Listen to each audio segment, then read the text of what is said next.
the university decided in August to send letters of termination to all the lecturers on campus.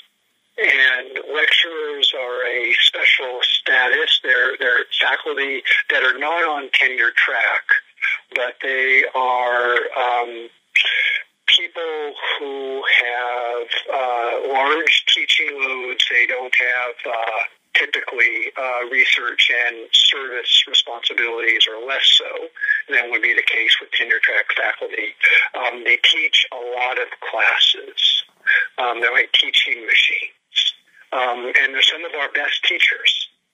And they enable tenure track faculty who have high research expectations to teach less so that they can do the research that they're required to do.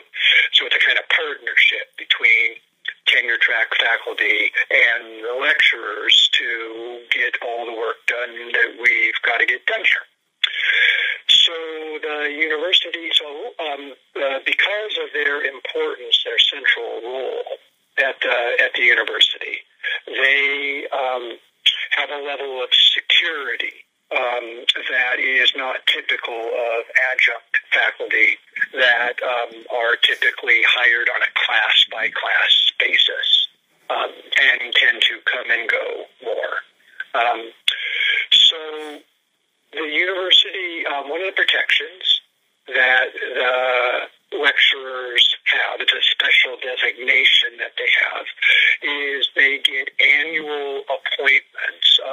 These are typically full-time jobs with, like I said before, large teaching loads.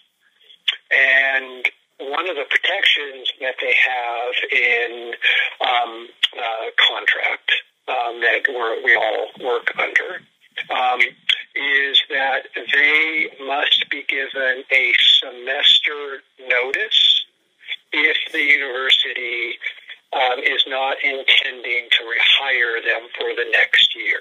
So they sign contracts every year, actually as do tenure track faculty. And so in the 2017-2018 year that we're about ready to enter into here this next week, a semester notice would have required the university to have sent them a letter before the start of spring 2017. So it'd be a semester before the intent not to rehire.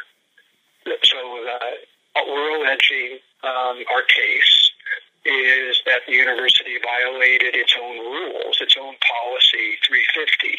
That happens to be the number of the policy that speaks to this, by sending the letters out in August rather than in January.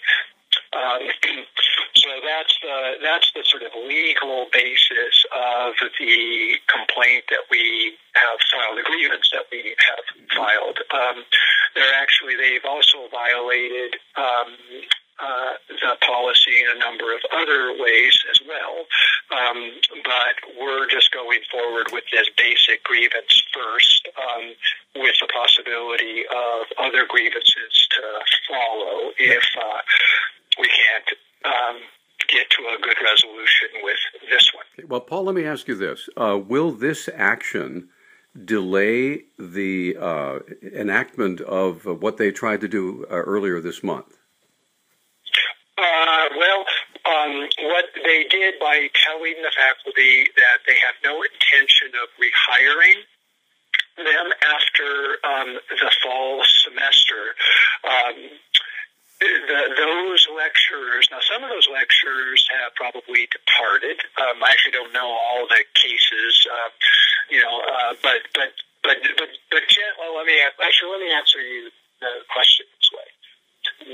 They sent a letter telling faculty they have no expectation of rehiring them for spring of 2018. So in the fall, the lecturers will go ahead and teach. I think most of them will. Some may leave as a result of being treated so shabbily. And I wouldn't blame them for an instant, if any of them that do that,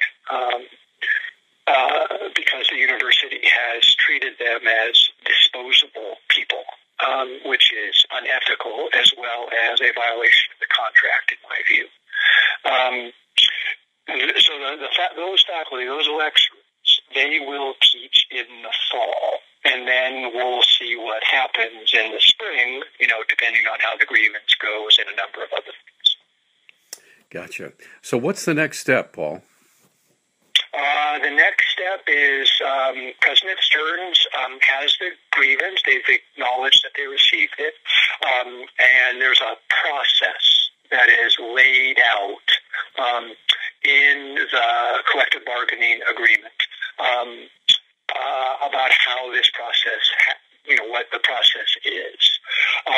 There's a bunch of detail there, but the high points of it are the president has 10 days to get with me as the person who filed the grievance, see if we can work it out.